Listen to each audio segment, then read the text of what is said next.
What do you want to talk about today, Nick? I want to talk about pricing today. What about it? I want to talk about if more money is actually better. Like if charging more is actually better than charging less. Fascinating. I don't think I've ever... But first, we must thank our friends over at Share Your Genius. If you, dear listener, are looking for someone to produce your show for you and you don't know where to turn, look no further than our good friends over at Share Your Genius. And if you're trying to start your own show and you don't know who to trust, look no further than our friends over at Share Your Genius. You hit up Rachel and you tell her Nick and Erica sent you. Okay, let's talk pricing. Let's do it. I'm not sure I've ever really heard anyone make the argument that less money is better depending on things. So I'm very curious where your head's at. Let's go. So more money or less, how much you charge is a choice. It is not an accident. I mean, most people, we talk about this in the passenger problem, like most people, their pricing just happens to them. For the rest of us, you charge a very specific amount on purpose to get the right types of people in the door. We always quote our good friend Peter Giordano, and he says, you fit the buyer to the price, not the other way around. Mm-hmm. And so what do we mean by all of this? Well, let's start with an anecdote, and then we'll see where it takes us. We have a client who has a few different tiers for his marketing operations consulting services. And the two tiers that he sells the most of are a $10,000 monthly service fee and a $15,000 monthly service fee. And when we did a retro with him, I'm like, hey, of all the clients that you have, which ones are the best? At what price point do you find there's a better, like, are they both the same? Is one better than the other? Is one worse? Like, what's the deal? And he shared something that I think no one had articulated in this way. He was just like, all of the $15,000 clients seem to fall apart. And I was like, that's interesting. Like, tell me more about it. And it came down to that at $15,000 a month, the expectation changes between like 10 and 15K, right? It goes from, here's how much stuff at 10K a month. It is, here's how much stuff we were going to do for you every month. And most clients are cool with that. But then at 15K, he goes, we will do more stuff for you. The volume of stuff will go up. And that makes a lot of sense to us as people who sell stuff. But when you buy stuff, the expectation changes, and they actually don't want more stuff. They want you more deeply embedded in the business. They want you more accessible. They want better response times. They want you on more calls. Like, they want you more embedded. And for some reason, when he was telling us that they start to fall apart and what he was describing, this is what I just told you was what I heard. And I was like, we've heard this from a few people in the past, but this is the first time that it really clicked for me. And when I started to realize that charging more isn't necessarily a good thing. It's not always a good thing because it changes the business. So now and he thought he was selling more of a thing. Well, it's like, well, hey, look, if you want to be embedded, you can then sell $15,000 packages, change your engagement model to meet them where they're at, and your $15,000 engagements will probably be great. But he's like, I don't want to do that. I don't want to be embedded in the business. I want to do the way that we've been doing it because it works for us and it really works really well for our clients. Like, there's no reason for us to do that. It's like, well, then maybe more money is not exactly a better situation for you, because when you're embedded, you can't have as many clients. And so selling 10K and not selling 15K actually means more money in the bigger picture because you can manage more clients. You can scale that more effectively. Being embedded means it's much harder to hire other people to do that for you than it is to delegate the work that you're doing. So this is like a really simple example of this, but I think it's indicative of our larger problem, which is everyone just wants to charge more. And I don't think more is always better. I love this conversation. It always comes back to your energy, which people seem to forget matters more than anything. Because if you don't have the energy to wake up, like if you're not energized to get out of bed and do the thing in the morning, the two things have to matter to get out of bed in the morning, at least for me anyway. I have to be being paid enough. Like I'm not going to get out of bed for less than a certain amount of money. And I have to be really enjoying what I'm doing and getting really solid outcomes for people. If those two things aren't happening, I'm not getting out of bed in the morning. Although my kids would say otherwise, they're going to get me out of bed no matter what the fuck I want. But you know what I mean. Thanks for the delayed laugh at my joke. Appreciate it. It took a second. I was like, it took me a second to realize what you were telling me. I think a lot of people think that their life's just going to get better or their business is just going to get better if they charge more. But I love the way you're describing this, and it's making me think of our other client, Shannon. What's up, Shannon? I know you listen. Shannon loves to be embedded, and Shannon gets paid a shitload. Shannon gets paid a shitload to be embedded. She doesn't want more than a certain amount of clients. She wants to do the deep, interesting work of it's standardized, but it is much more embedded than a lot of our other clients who kind of have like a program and they get in, they get out, or they do the same repeatable thing every day or every month. Shannon solves a repeatable problem, but the way that she solves it, it's very human-centric and it depends on the people and the team and all that stuff. And she enjoys that kind of like human alignment work. And in that way, she just be paid more for it. And that works for Shannon. For Peter, it doesn't make sense with what he's doing to be more embedded. And so it comes down to, I don't think people think enough about energy as like the number one thing that you need to build your business on, and then business model that matches the energy. Yeah. Like just because you can charge it, I don't think you should. Yeah. I think we need to charge the commensurate, like what it's worth and the value and the expectations. Like we don't want to like, and then also charging right for the buyer. I mean, when he says fit the buyer to the price, it's like, well, if these businesses, if 15K is a stretch for the type of business you're selling to, right, the expectation is going to change. And I think that's indicative of the vast majority of companies that people we know sell to, versus some companies, 15K might be anything. They might not care. Some companies might have that switch flipped around 25K a month or 50K a month. I don't know. And that's fine. You just have to find that spot. So like we have another client that charged 20K for a GTM consulting retainer. And he was like, it is killing me. It's so much stuff. And it was like, well, just because you could charge 20K, like, should you have? Like, would it have been better? Like, if you can only manage one 20K retainer versus 4 10K retainers, like, I know exactly which model I'm taking.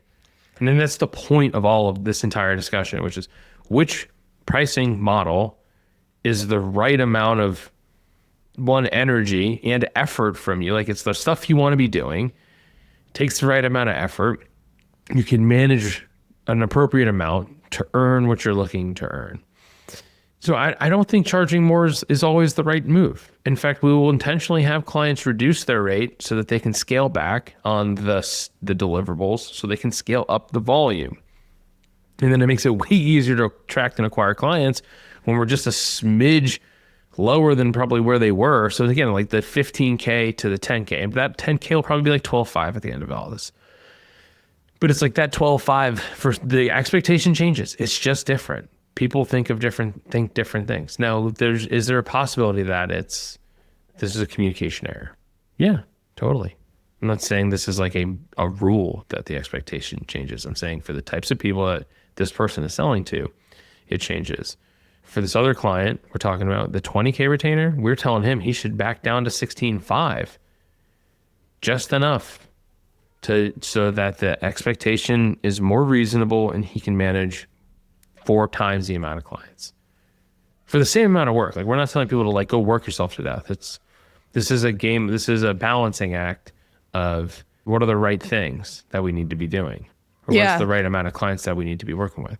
I think this also comes down to 2 psychological beliefs and triggers that a lot of us do that we don't even realize we're doing. I think the first one is we're playing a game with ourselves that just goes, how much more up and to the right can I go, and can I beat my last score, right? Like, how cool is it to be like, I just landed my largest contract ever. Previously, the record was this, and now it's that. It's like, okay, that dopamine high lasts exactly one time, like the announcement that you make. And then it's like, shit, now actually I have to deliver to yourself. To yourself. I think the second reason is we want to deliver for our clients. We want to satisfy them. We want to fulfill whatever need they have. And that is a lot harder to contend with, because that's when we get into custom scope trap land. And that requires a lot of realizing which limiting belief or which part of yourself is really determined to say yes to this without really thinking everything through. Like, if your instinct is, yeah, of course I'll do that, I just have to charge more. We encourage people to look inward as to why you feel like you have to say yes to this, because a lot of the time you simply do not have to. And that's just a huge part of doing the work, is just because they asked, you can say no. And it's a lot easier to say no when you have a business model and an offer that is scoped to the point where you can explain it really well and be like, well, this is what you're getting. And then if they want more, you have to deeply understand how that's going to get delivered and how it's going to affect your energy. And too many of us, when we're starting, we don't know. So we throw a number on it. The answer's always yes. The answer's always yes. In the beginning. Yeah, of course, because I want to see what my limits are. I guess that's one way to find out. I think a lot of us find out that way. Well, when we ask people, like, how many clients could you manage? The answer is always, I don't really know. And I always joke, at my last company, we'd always say, like, well, how much room is there? And the joke was always like, there's room for one more. Yeah. Because it's like, I could take on one more. Yeah, sure. So most people don't know how many clients they can truly manage, like what their capacity really is, until they hit it or they oversell it. And part of this is just figuring that out. But the question is what's the right mix? Like, one 20K client is cool. It's really cool. Mm-hmm. But like, if you can't manage anything beyond that 120K client, then you have a job. Like, I'm not mad about it. I'm not mad at anybody for doing that. Like, that's dope. Take the 20K. No one's mad about that. Mm-hmm. But the question is what are you trying to build here, right? And so if you like now 4 10K clients, like, and now we got a business. And now we have something that can grow. And again, there's so many variables here, and there's so much nuance. Like, well, what are the things? Like, could you delegate and automate any of the things that's going on in the 20K thing? For sure. But if it's taking up, like, if the level of embedded that you are on that business is taking up your entire week, it's too much. And you'll probably benefit from clawing back a bit. I want to talk about also, so this is like the extreme end of the pricing spectrum here, and like the people charging a lot and being like, having people like, Nick, I wish I had this problem. I'm charging $1,000 a month and people are pushing back on me. Mm-hmm. Or I'm charging $2,000 a month and people are pushing back on me. So I think it'd be helpful to talk about our own pricing process history, what we used to charge and how we got to charging what we charge today. Because I think come on a journey with us through our processes. Come on a journey history. Yeah, come on a journey with me through my stream of consciousness. And I think it will be helpful to put some of this into perspective, right? So let's back up. I'll go first. Let's back up to like, what is it, August or September-ish of 2023 when I closed my first client. First of all, I pitched a bunch of different things. This is like something to know. It's like I pitched my original offer a bunch of different ways. I pitched it as like a 6K project, and I think it was like a 6-week project. I pitched it as a retainer, and that was the one that stuck. That was like the one that people just bought into the most. So the retainer. And I sold my first one at $750 a month. Like $750 a month was my first client ever. And then from there, I started poking around trying to see like how far we could go. But I ended up selling a lot of retainers on with like a performance fee. So I would sell it at like $500 a month, and then I would take like a percentage of the revenue we closed together. And it was my way of de-risking the sale. And it worked really well in that people were like, oh, that's a very low risk thing. If this works, like, we'll win together. It's like, okay, great. There's a lot of problems with performance fees, mainly because that once you start performing, people don't want to pay the fee because they're like, oh, I'm good now. So there's a bunch of, I mean, plenty of people paid it, but once things, you know, it just had this, there was this weird expectation there. So anyway, so I was charging around like $500 a month. And then I set the floor to like 1,000, and I set the floor to 1,500, and then I set the floor to 2,000, then 2,500, and then I set the floor to like 3,500. And this was like all my individual work. And I started stripping away. I stripped away the performance fees once it got to like, I think 1,500 a month. I was like, fuck it, like there's no point here. Like there's enough recognition and enough social proof here to manage it, the risk. And we started selling it at like 30. I started selling it myself with it. This was pre-duo for like around $3,500 a month. And then we teamed up, and then we proved the concept. Like we had some pilot clients come in at like $2,500 a month, and then 4,000, then 5,000, then 6,000, and now we're at 6,500. And what we're trying to do is figure out where's the ceiling. Like at what point does the expectation change between what we're going to deliver and what you actually get? And I think we're probably coming close. It's hard to say. I just want to caveat here. There's a lot of advice out there that says that there's like pricing bands that you should be within. I think it's all made up. Yeah, that's why I'm bringing this up, because there might be people listening to this going, oh, well, I heard there's no difference between 1,000 and 3,000 for a mid-ticket group coaching program, or I heard there's no difference between 6,000 and 10,000 for a high ticket, whatever the hell. How do you grapple with that? Because if you hear that someone's doing the exact same thing as you're charging 6 and they're charging 10, but you've kind of hit your own ceiling, or you're getting advice that you know, just go ahead and jump from 6 to 9 and see what happens.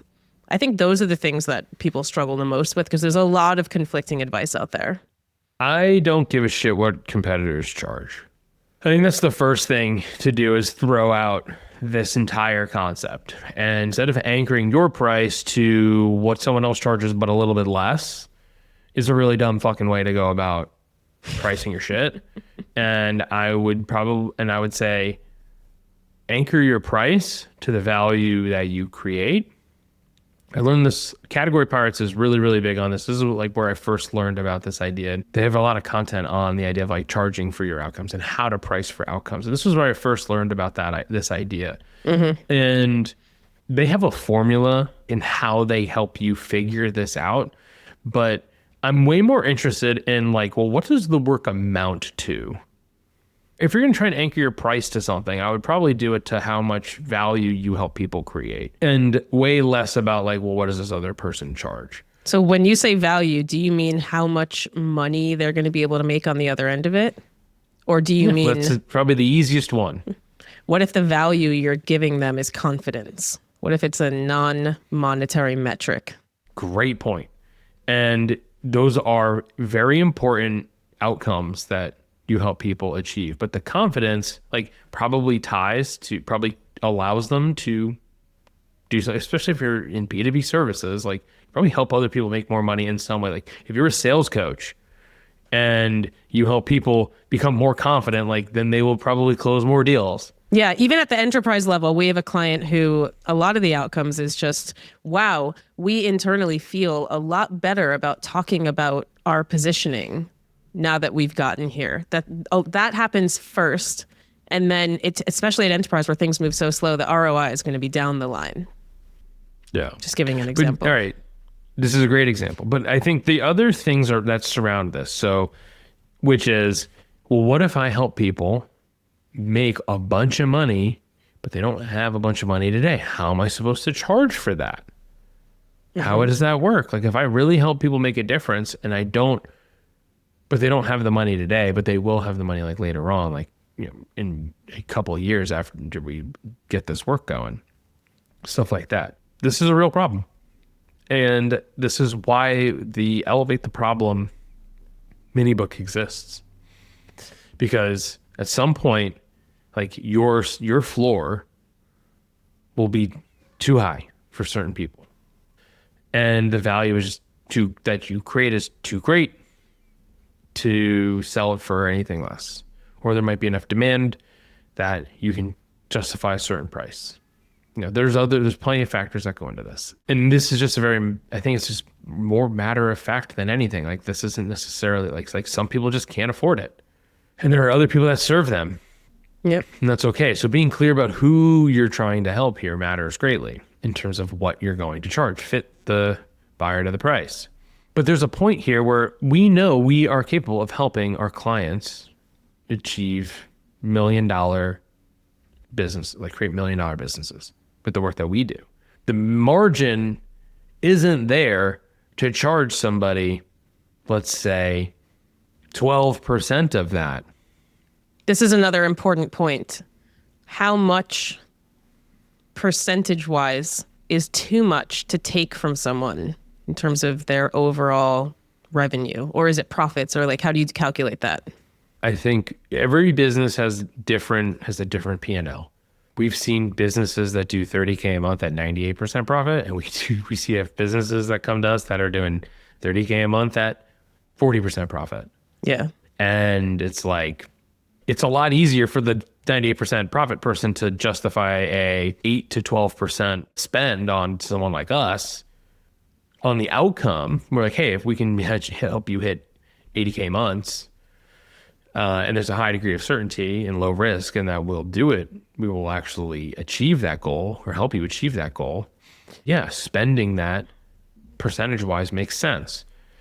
But some people don't have the margin for it. And so these are the things we have to consider is like, are you asking too much for a business that doesn't earn enough? Yeah, I mean, no one is going to feel good. I digress. Some people, I'm sure, love stealing from people.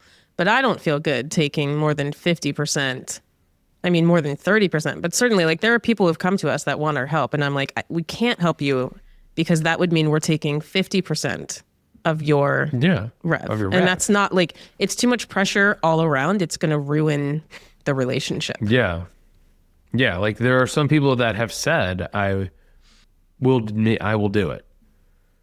And we have to be like, I don't think it's a good idea. It's not a good idea. And it's not, real quick, like, we're not special. This isn't like humble brag. No, like, not at all. This is just like, but it's just, I think it's a reality of some of the things. And a lot of us sell to other service businesses and the majority of the people that we work with and know sell to tech companies at various stages. And it's easy to ask money of a company that doesn't make any money. They're all venture backed, like it's all monopoly money. Yeah, monopoly money is a lot easier to take. Yeah, well, we just see these crazy, absurd numbers because it's monopoly money. But if you're selling to a business that cash flows everything, is a totally different sale. Asking for more money doesn't necessarily make things better. And we just have to balance the volume of clients that we're going to work with at any given time with what we're going to charge to try and find the magic, like the sweet spot. Because oftentimes, if you can scale back on how many or claw back how much you're going to charge to work with, and therefore how much work you do to work with more clients, and you end up making more money and everybody's happier, then life is good. Like, it doesn't matter. And then you can, again, slowly, as your capacity fills, then you can continue to creep your rates up, and that's okay. So these are very like broad brushstroke examples, but I want to talk about how much did you charge? Because your first service was content sparring. Mm-hmm. You were all digital products before then. What did you charge for content sparring? And what was the evolution of that? So I did launch pricing, and classic digital product creator launch pricing. You left a lot of money on the table. I don't think you should have done that. Oh, everything I did was stupid. Let's just caveat with that. Whoa, okay. I don't think that's true. Listen, I just think you left a lot of money on the table. I'm going to be a lot nicer to myself than that just was. I am a brilliant, confident, amazing, strong woman, as I tell my daughter every day. All right, chill out. All right, a little too. You went overcorrection. The pendulum has swung way too far. The point is this: I didn't know what I was doing, and my brain was in launch mode. So I launched it like I would have a product. And I said, the first 10 people that sign up or something, you're going to get my launch price. And that was $1,000 a month. meeting with me 4 times a week, 4 times a month, 4 times a month, not once a week, nothing async. And I thought that was like great at the time. I was totally underselling myself. I ended up raising it to 2 right after that launch price. And then I got feedback from someone that 2 felt too high based on what they were getting. And that's the first time that I was ever like, I don't think I have an offer here, because I know what I'm creating for people can be very valuable. But if this is the feedback I'm getting, I must just be really winging it. And a lot of my value must still be stuck in my head. That's when you and I started talking really seriously about everything, because I didn't have you in my life in the way that I have you now. I think we talked about content sparring like once or twice, and then I launched it, and then we didn't talk about it again. Like we worked together for like a few weeks. Yeah, we traded. You got the idea. Yeah, we traded some services. We talked about it for a few weeks, and then you were like, you had enough to be dangerous, and you're like, cool, like I can go and run this play. Yeah. And then you came back and you were like, a couple months later, and you're like, I made a big mistake. I oversold. I oversold way too many people signed up for the 1,000 a month and took a lot of hours in my week. It was purely based on my time. There were no deliverables. And then when people upped to the 2,000 and felt like it could be more valuable, that's when I just realized like I actually don't know what I'm doing. I'm just winging this whole thing. I don't have an offer. I can't explain where this is going. There's no end date. Like it was like pure coaching model without, it wasn't an offer. It was just content coaching essentially. And I burned out hard because it didn't match my energy. I didn't want to be on calls with people all day, every day. At the highest point, I think I had like 18 clients. So my best month was maybe like 18 or 20K. And I thought that was amazing, but it wasn't sustainable. And people weren't getting, it didn't match my energy, and people weren't getting the outcomes that I could have given them if I actually had a system. And it all fell apart when you actually passed one of your clients to me. Before Nick and I teamed up, we were like passing clients to each other because they both needed us at different times. And you passed a client to me, and she said the words, I just want a repeatable system where I can do this myself. And that's when it clicked for me. I was like, oh, like that's what everyone wants. And I have given that to nobody. And well, that's what we do now. But it took that feedback for me to understand that that's what people want. So the TLDR of it all is I charged way too little and I didn't have an offer. But if you are a newer solo, then I hope that helps validate the fact that like you just kind of have to figure these things out as you go, and that's okay. So that's my soapbox. Charging. That's my soapbox. I mean, yeah, I charged $500 fucking dollars. Like looking back, but you always had a bit of an offer. Like I straight winged it. I straight was like, I'm just gonna read your content and coach you through it. And it turns out that that's not what people wanted. They wanted a repeatable system, and there was nothing I was doing with them that made it easier for them to do it on their own necessarily. Yeah. Well, I think there's a bunch of stuff in here, which is there's a lot in here. There's a lot we could dissect in my story. Yeah. Well, this again, the whole elevate the problem thing. You were like, I want to charge, if I could charge 2K for this, I'll try to charge 2K for this. Didn't land, wrong audience, right? We have been, or at least I have been very vocal about how I think building an audience is like the wrong thing to do.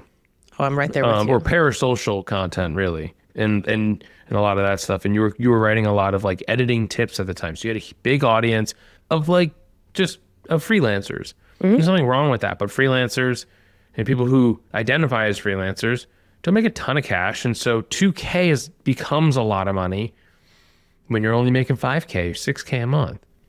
And again, nothing is wrong with any of these things other than the fact that like it was just objectively true about the situation. Yeah, I think my premise was right. I just didn't execute on it wrong. I executed on it wrong in my marketing. So the premise was always I want seasoned solopreneurs that want a sparring partner so that we can jam together. It was supposed to be like I am your thought partner that you come to and we go through your content. That premise wasn't wrong.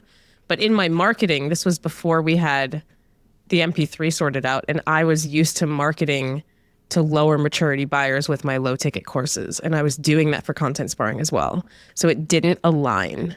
It just was completely off balance. True. So yeah, so you had a course, like an audience that was really primed for the low ticket courses that you were selling. And then $1,000 becomes high ticket. $2,000 becomes like ultra high ticket to that segment.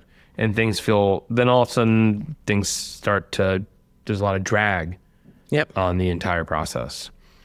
I want to give you more grace than you're giving yourself on like, oh, I didn't have a process or an offer. Like sometimes like you got to sell shit to figure shit out. Like I'm not, like, who cares? This is hindsight critique. At the time I was on cloud 9. Like I thought I was killing it. You were like, I'm making so much money. This is crazy. Yeah, it was great. It's like staying, it's stable. Yeah, it was the first time. I think I kept content sparring alive for like 6 to 8 months. And those 6 to 8 months were the most stable my revenue had been up to that point. So that was huge. I don't like getting, like I said before, I don't like getting out of bed in the morning if I'm not positive that what I'm doing is going to create really valuable outcomes for people. And I wasn't positive. And that was stressing me out. Well, this is where burnout comes from. Yeah. This is like I think this is the primary source of burnout, which is doing a bunch of work that amounts to nothing. Not that you were doing work that amounts to nothing, but like it wasn't like it wasn't producing the outcomes that you want. And when you feel like you're spinning your wheels on stuff, that's where you burn out. Like you could work a lot and make a massive difference for people in the world, and you're going to feel so good. Yeah.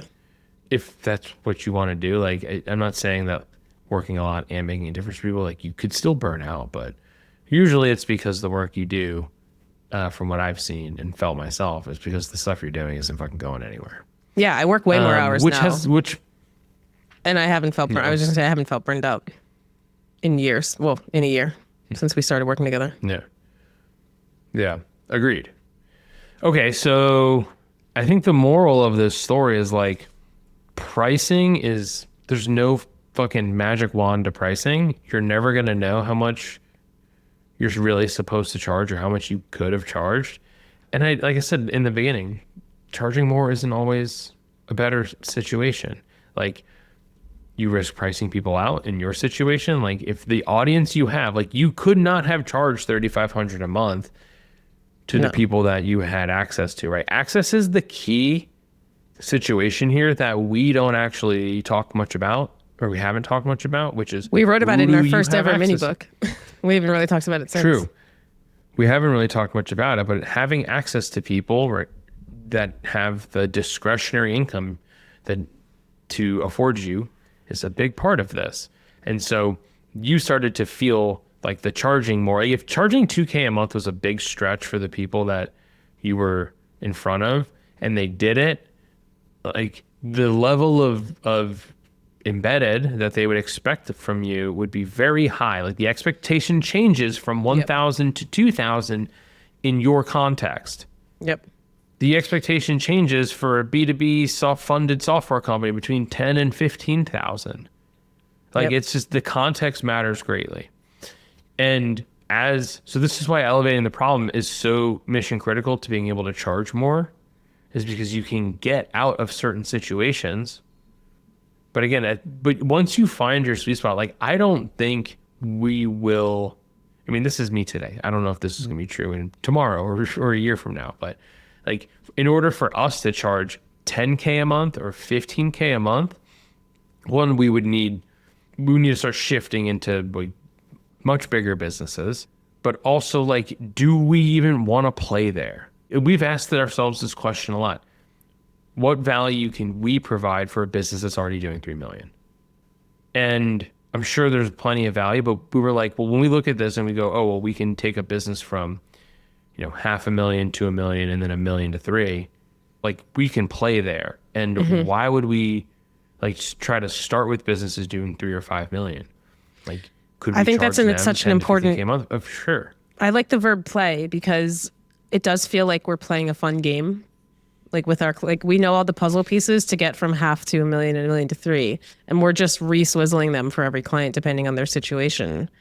There's a lot more, same, bag of Lego bricks. But once you get to a certain point, the bureaucracy changes, the expectations changes, the goals change, the energy change, like it all changes. And that's why some people are like, I'm a startup girly forever, through and through, like people just bounce around. They start to get into these bigger companies and they feel like they can't steer the ship as fast.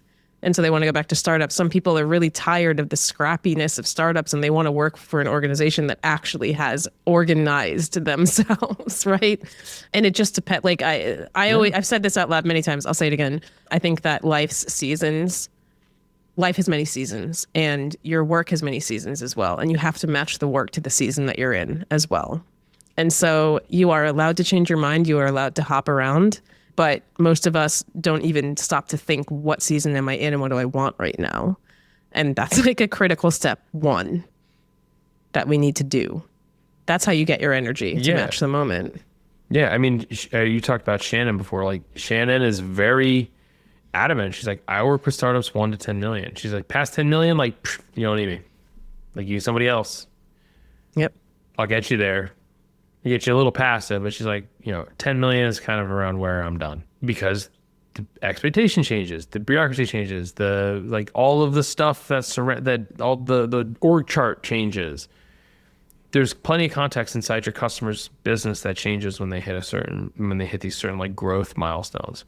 Yeah. And so none of it's bad, none of it's wrong, but we have to recognize that they do exist and that those play a major role in how much you can charge. A bootstrapped $5 million or $2 million tech company compared to a funded one, like very different. These are the things that you have to figure out in terms of how much you're going to charge. And I think the thing I cannot stress enough though is like the makeup of your portfolio, of your client portfolio. Like sometimes it's as simple as like, let's make the math. Could you realistically have 10 clients at 10K a month? Could you realistically have 10 clients at 20K a month? Can you realistically have, like, what is true? How do you make this business work for you? And because it's not as simple as I will take the same scope and put a bigger price tag on it. Sometimes that's true. Sometimes that's possible. But from what I've seen, there's a tipping point where buyer's not buying it. They're like, this is too much for that. No matter how well positioned you are, no matter how well of a known quantity you are, they're just like, I don't have that. I don't have that much money for that thing. Yep. Doesn't matter how good of a salesperson you are. If the money doesn't exist, like they're not gonna pull it out of their butt. Great place to land the plane. I think that's the final word. I'd say so. I think let's just leave it at that. All right. Till next time. Until next time.